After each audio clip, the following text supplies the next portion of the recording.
ये थी कि उन्होंने अपनी सिटीज को प्लान कैसे किया था। सिटीज 2 पार्ट्स में डिवाइडेड थी, वन पार्ट स्मॉलर और दूसरा पार्ट बिगर। स्मॉलर पार्ट को ग्राउंड के ऊपर रेज किया गया था, लगभग 12 मीटर्स हाई, और उसको सराउंड करती हुई मैसिव वॉल्स थी। ये वॉल्स एरिया को फ्लड से प्रोटेक्ट करती थी। ये प्रॉपर फोर्ट जैसा दिखता है। आर्कियोलॉजिस्ट को भी ऐसा ही लगा, इसीलिए उन्होंने इसे नाम दिया सिटाडेल।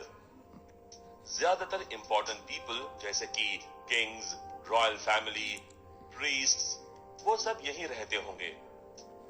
दूसरा पार्ट साइज में बिगर था और इसमें सारी रेसिडेंशियल बिल्डिंग्स और पब्लिक फैसिलिटीज थी। ये प्लेस थी कॉमन पर्सन के लिए और ये सिचुएटेड था नीचे, तो हम इसे कहेंगे लोअर टाउन। और बस इतना ही नहीं, सिटीज को इतनी अच्छी तरीके से गार्ड किया जाता था। वहां थे वॉच टावर्स, स्टोन से बने हुए, जो बनाए गए थे एनिमीज पर वॉच रखने के लिए, ताकि सिटी प्रोटेक्टेड रहे सिर्फ फ्लड से ही नहीं पर किसी अटैक से भी। और ऐसी ही हरप्पन सिटी दिखती थी।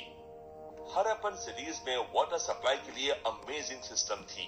कोई भी डिस्क्रिमिनेशन नहीं था, वाटर अवेलेबल था सबके लिए इक्वली। ऐसा माना जाता है कि वो फर्स्ट सिविलाइजेशन थे जिन्होंने अचीव किया था ग्रेट आर्ट इंडोर प्लम्बिंग का। हर एक हाउस के पास थी सेपरेट वेल।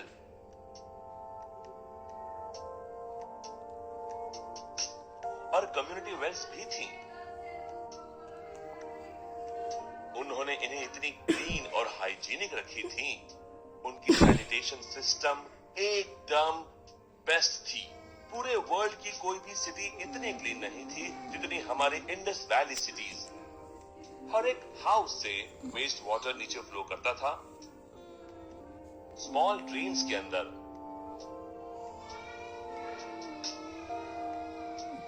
सारे हाउसेस की ये स्मॉल ड्रेन्स कनेक्टेड थी एक लार्ज अंडरग्राउंड ड्रेन से, जो बनाई गई थी अंडर द स्ट्रीट्स। और वहां से उसे सिटी के बाहर ले जाया जाता था। ड्रेन्स में थे मैन होल्स रेगुलर इंटरवल्स पर क्लीनिंग के लिए, और हमेशा हमेशा कवर्ड रहते थे ब्रिक्स और स्टोन से। Okay, house planning. तो एंटायर लैंड डिवाइडेड था ब्लॉक्स में, स्मॉल और बिग। हाउसेस को कंस्ट्रक्ट किया जाता था सिर्फ इन ब्लॉक्स में, ताकि उनके बीच में इनफ स्पेस रहे। सेंट्रल कोर्टयार्ड था जिसके आसपास रूम्स, किचन, वाटर वेल्स और बाथरूम्स अरेंज किए जाते थे।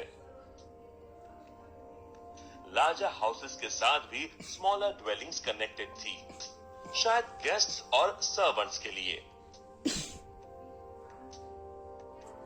हाउसेस थे 1 या 2 स्टोरीड और ऊपर नीचे जाने के लिए स्टेयर्स थी। इन सारे रूम्स के एंट्रेंस डोर्स कोर्टयार्ड्स को फेस करते थे और हाउसेस के एंट्री गेट्स सिर्फ साइड स्ट्रीट्स के पास ही थे। वहां कंपाउंड वॉल्स भी थी, इसलिए कोई दूसरों के मामलों में ताक झांक नहीं कर सकते थे।